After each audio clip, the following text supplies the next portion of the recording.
Hey,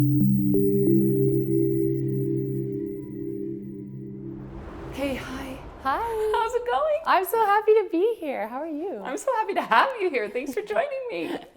So, how would you define abundance?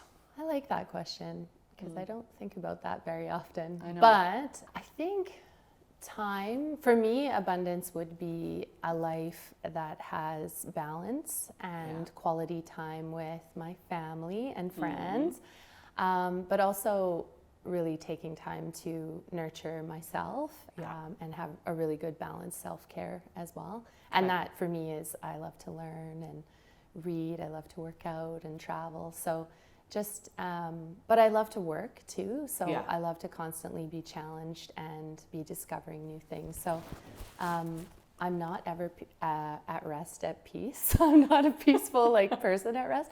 So abundance to me means busy with all the people I love and opportunities I love to discover. So, and winning the lottery. So I know winning the lottery. Also, Also, if I could win that would be fantastic. Yeah. So talk to me about how you got into your business, kind of your starting points. Sure. Maybe dad's got something to do with that. Maybe not. Yeah, a little. My mom isn't, but my dad was loosely in the industry. And so I kind of grew up in a house similar. I know that we relate on that, where we have some similar insurance, threads. Wealth management kind of background.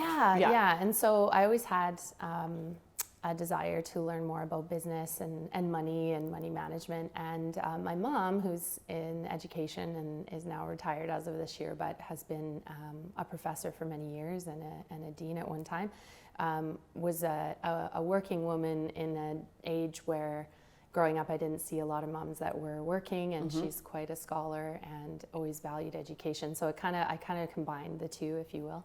Yeah. And also just timing. I mean, a family friend. Okay, so talk to me about your company and your team. So it's pronounced Salveo. I get lots of different pronunciations. It is Latin for be well or in health. Okay. I didn't realize that. Yes, and so it's very popular actually in the medical community. There's lots of Salveo clinics and pharmaceutical companies. But we have a focus on brighter financial futures for all of our clients, whatever that means to their certain situation. And we are very compassionate in our approach, but we're also very focused on education, particularly for females and women and entrepreneurs, because I think we're so lacking on that side in school and education, unless you take a degree like I did, and even then.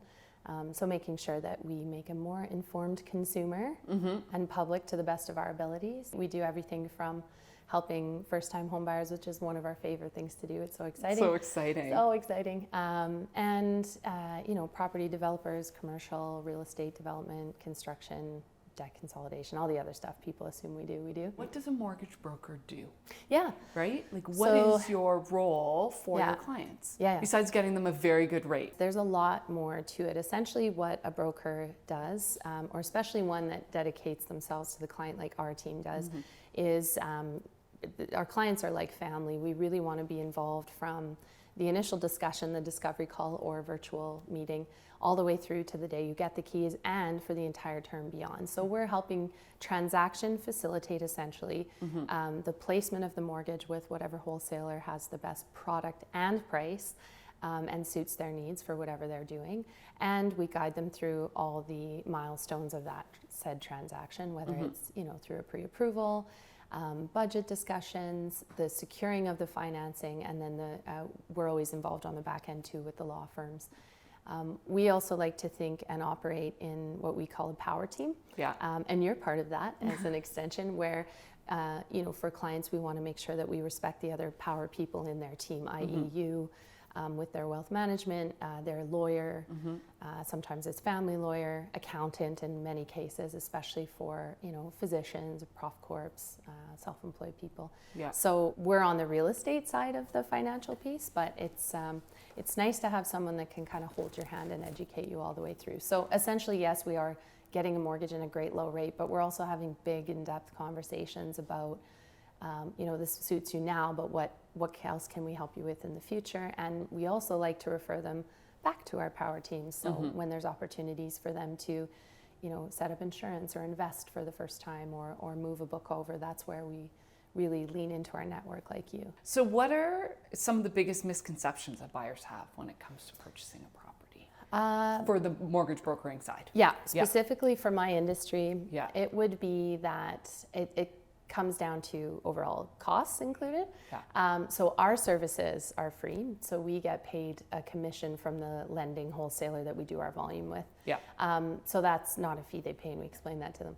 But the biggest misconception I find is that they just need to cover their down payment and closing costs. That's it. That's literally all they think about. And quite frankly, quite a few seasoned homeowners only think about that as well. So again, like rate, that's the tip of the iceberg. So there's so much more to that transaction than just your down payment and closing costs. Yeah. So closing costs, for example, would be your lawyer fees, which in Alberta, depending on the magnitude of your transaction, is a few $1,000s. Yeah.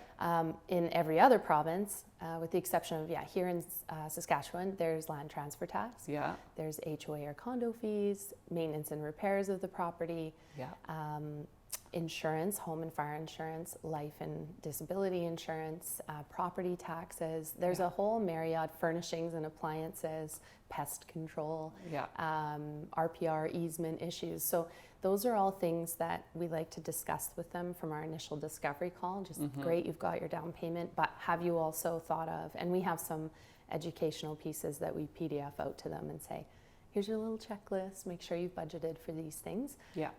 Because we never want anybody to experience a surprise along the way, or what we call shelter shock, where they get into a situation and now they haven't accounted for, especially if they're moving from renting to home ownership for the first time.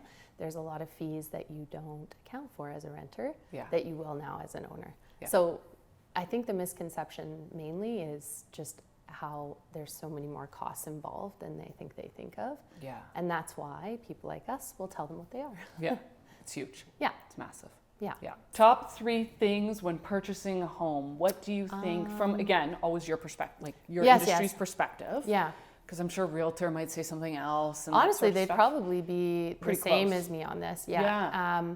Location, number 1. Yeah. And location has, realtors, they always say like location.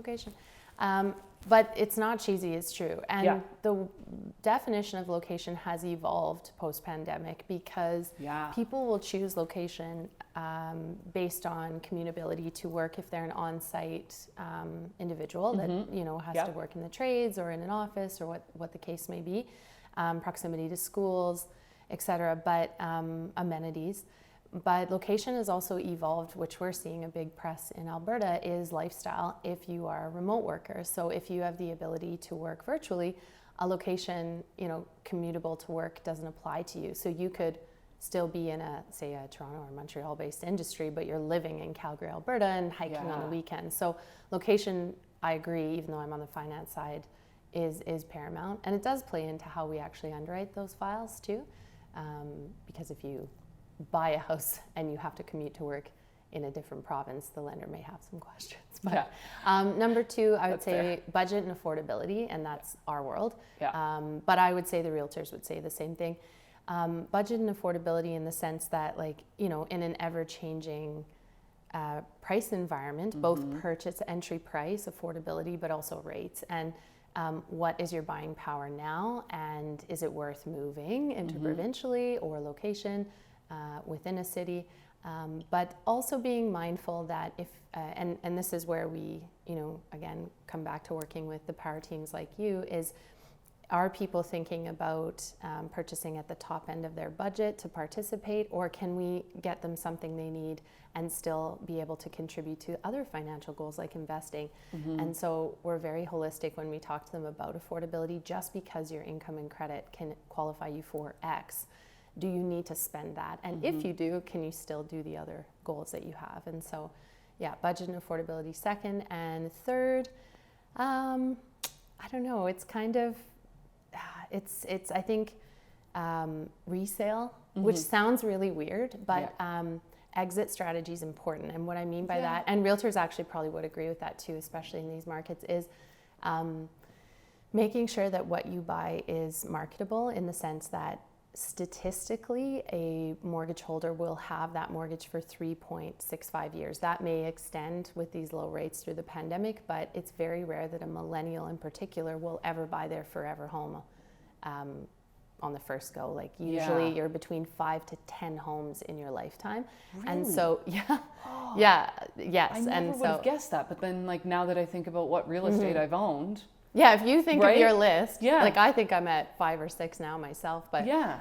like, you know, whether you end up keeping them as rentals or you met your partner and got married, you This had is the kids, thing. you needed Yeah. to move up, you Yeah. got transferred for work, you decided to move to the mountains, whatever. Yeah. Yeah, it's very rare. Like the boomers definitely, they built their house, they stayed in their houses. Many of them are still They there. renovated them multiple times, Yeah. that sort of thing. Exactly. It's And not the so way we're doing things anymore. the new generation definitely does think about that, in the sense that if you're buying in a building and like an older condominium that has post-tension cables, it's very hard to finance those buildings. What is your exit if you lose your job, have to move for work, get married and have kids? So it's a weird thing to think about, but is this property going to be easy to sell in the future? Because it's hugely likely it will not be your forever place. Yeah. Okay, let's change. So what do you think the housing market's going to look like in the next 5 years? And Yeah. This is an interesting question because as we know, Calgary and Alberta has this little bit of this bubble because of our energy industry that's, you know, on a rocket ship right now again. Welcome to the cyclicality, I guess, of energy. But then you look at, you know, everyone hears about Toronto and Vancouver. And then there's kind of all the cities in between. So it's almost like we have to look at it in at least 2, maybe 3 different lenses, right? So what are you hearing and seeing within kind of, let's start with Calgary and Alberta? Yeah, it's honestly, read my mind, because it's a macro economy and then there's little micro economies. exactly. And that's the beauty and the beast of Canada, is we are so vastly diverse big. economically. Yeah. Alberta's kind of got a shining light on it for a number of reasons. Affordability rather being the number one, and you know, and that is, if this continues, going to start to change, but not in the scale or capacity. I don't think we'll ever see Vancouver and Toronto prices here. We just don't have a number of the major factors those buyers look for in those cities. But we have an energy industry that's robust. We've got tech, we've got renewables, we have a lot of legal and government services in the province. So there's a lot of opportunity. We also have a province that has a very low cost of operation from like a business standpoint, tax standpoint, land transfer tax, etc. So no PST.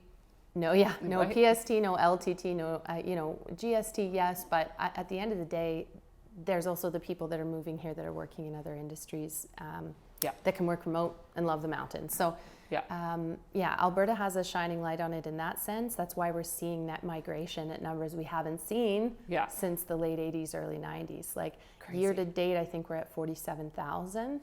The vast majority of those are coming from Ontario. A good second would be British Columbia, and then the rest east and prairies. What are kind of your thoughts on housing within Canada? And we can target Vancouver, Toronto, or just kind of in everything. general. I think, whatever you're... You know, one of the things you'll hear a lot politically and on the news, but it's a real thing that's going to kind of rear its head over the next generation, really, is we have a massive housing supply issue in this country. And so builders can't build them fast enough, essentially, is what's going on. And, you know, statistically, I think we're about 2.5 million homes behind the current demand. And even if construction could keep up with that, we'd still be 50%, almost always 50% behind. So that's a massive problem that present and future governments, both federally and provincially, will have to tackle. And therefore, that further feeds into supply issues in local market. And so in markets like a Toronto and Vancouver, where you have extremely dense populations and people that are, you know, need to move up with post-pandemic construction costs. That's also a reason we're behind, is with the cost of lumber, supply chain issues, concrete, trade issues. There's just not enough people to build, and it's way too expensive to build. So a lot of builders, even locally, have drastically reduced their output, which further stresses the supply. So just compounding on top of each other. It is, right? and I don't know, nobody has a perfect solution. No. There will be constant discussion about that, but that is going to be a big talking point going into the next 10, I would say 5 to 10 years for sure. Yeah. And as rates start to stabilize, we hope that we'll start to see construction come on. Okay, so wrapping up on the housing, what piece of wisdom would you have for future buyers? What do you think could really benefit future buyers in kind of this tidbit of knowledge that if they're looking to buy kind of 1, 2, 3, 4 years out, maybe short term? Are we talking first time buyers? Yeah. First timers? Yeah. I think the biggest thing is just feel confident, do your research, work with people that have great reviews and tenure that can really dedicate, and make sure they're as invested into your happiness you know, as you are in the transaction, because it's so exciting to, you know, hear my clients on the phone when they get the keys, or calling them like 6 months later being like, how was your first Christmas at home? And, you know, they're really excited. And then to be able to work with them through future purchases in their lifetime. So just, you're never going to time it perfectly. Rates and prices are never going to be equal. If you're ready yourself, make the move and work with the right people. And you're good to go. I think so. There'll always be surprises, but yeah. Thank you for sitting down with me today. Thank you for having me. I really appreciate it. Your knowledge, your brain, just so great. So thank you. Oh, I appreciate your friendship and the opportunity too, because I always learn so much from you too. Thank you. Yeah, thanks. You.